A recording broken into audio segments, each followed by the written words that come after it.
A real function f is said to be continuous if it is continuous at every point in the domain of f.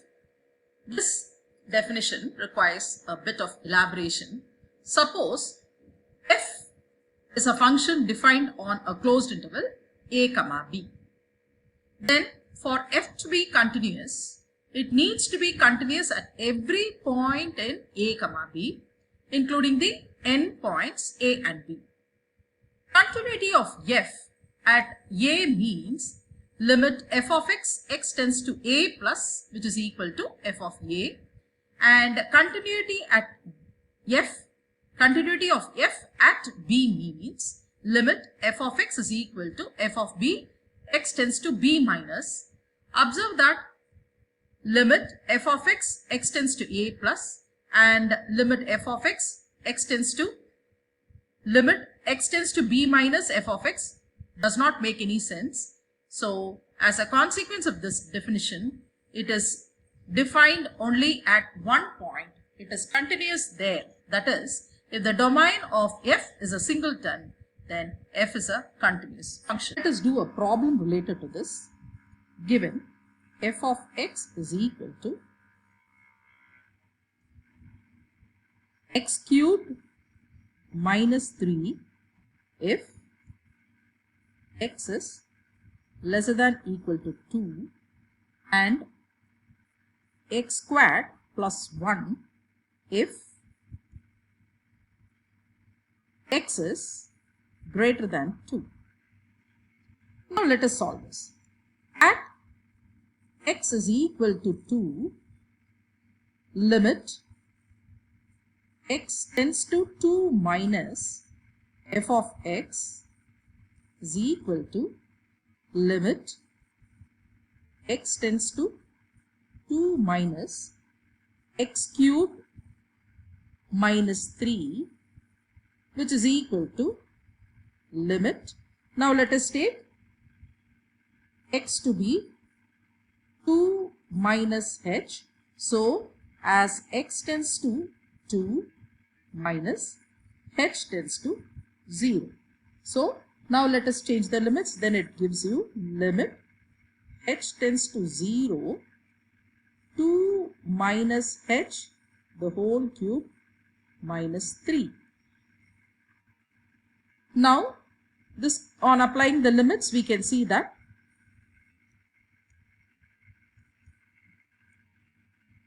minus 0 the whole cube, which is nothing but 8 minus 3, which is equal to 5. Now limit x tends to 2 plus f of x is equal to, you know, the right hand limit is nothing but limit x tends to 2 plus limit x squared, f of x is x squared plus 1. Same way as x, let us put x to be equal to 2 plus h. So as limit x tends to 2, h tends to 0. So after changing the limits, we get limit h tends to 0, substituting for x as 2 plus h, that gives you 2 plus h the whole squared plus 1. Now on applying the limits, we get 2 plus 0 the whole square. 2 squared is 4 plus 1, which is equal to 5. Therefore we can see that the left hand limit, limit x tends to 2 minus f of x is equal to limit x tends to 2 plus f of x. Therefore it is continuous at x is equal to 2. Now at x is equal to c lesser than 2, so limit x tends to c f of x is equal to limit x tends to c x squared minus 3 which is equal to c squared minus 3, which is equal to f of c. Similarly, so we can see that f is continuous at x is equal to c lesser than 2. Similarly, at x is equal to c greater than 2, we can see that limit x tends to c, f of x is equal to limit x tends to c, x squared plus 1, which is nothing but c squared plus 1, which is f of c. Therefore, f is continuous at x is equal to c greater than 2. Hence, there is no point of discontinuity. Let us now solve another problem. Find the values of k. Find the value of k so that the function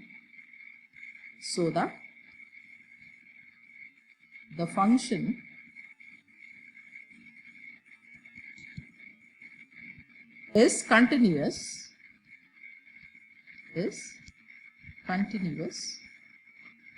at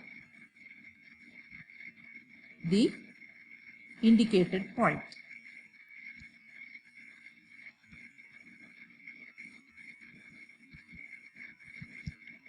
Given f of x is equal to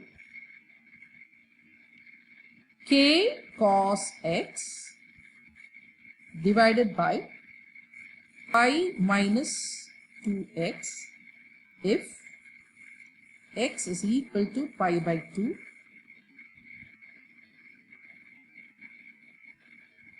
and 3 if x is equal to pi by 2. The function is continuous at pi by 2.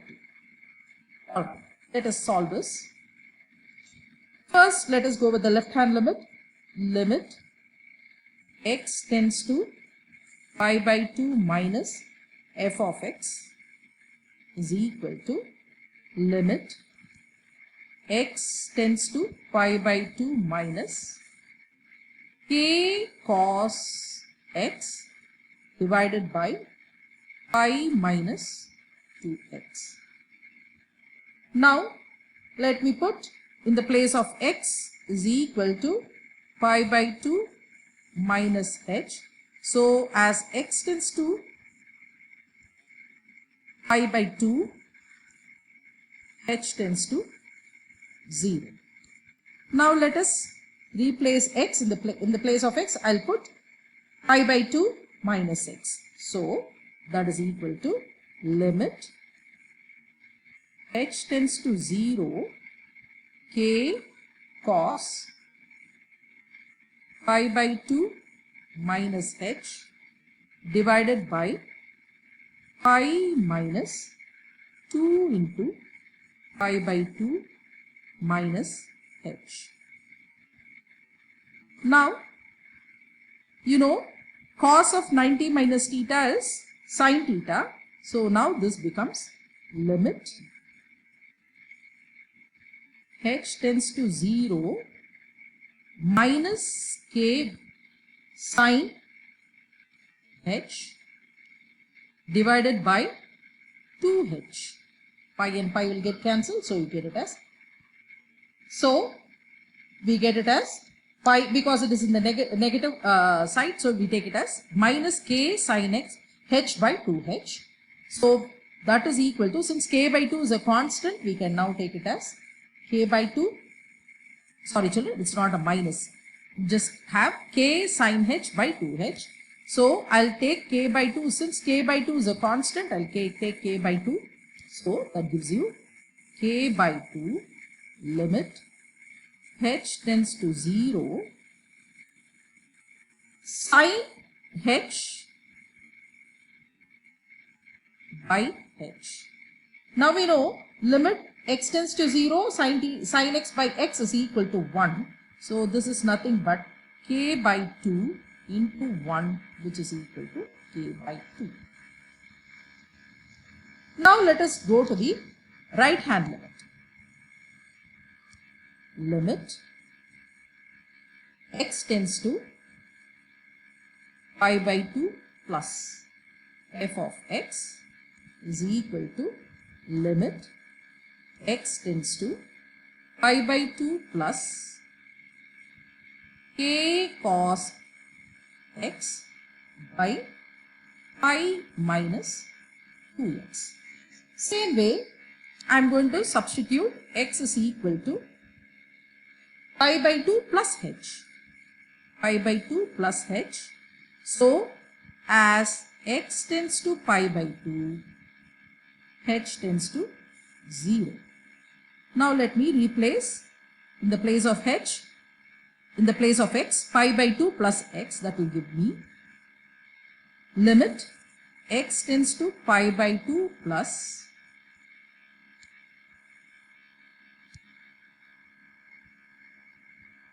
k cos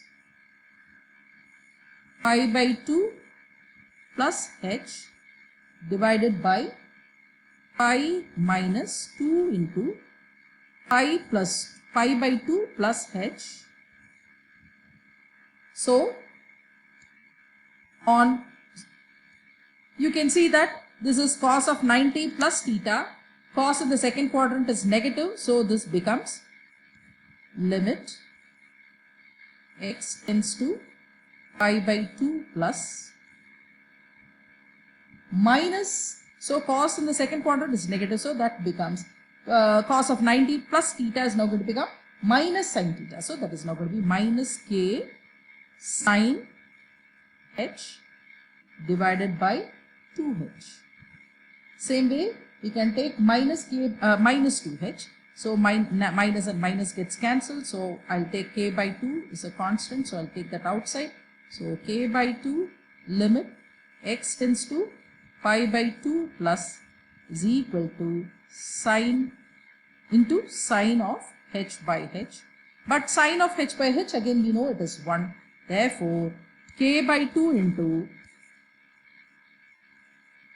1 is equal to k by 2. So for continuity at x is equal to pi by 2, we have seen that limit x tends to pi by 2 plus, pi by 2 minus f of x is equal to limit x tends to pi by 2 plus f of x, which is equal to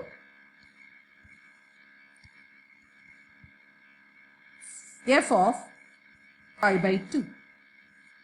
F of pi by 2. So k by 2. Now if you substitute k in the place of x as pi by 2, if you apply the limits, it is now in the place of x you put pi by 2, we get k by 2 is equal to 3, or this implies k is equal to 6.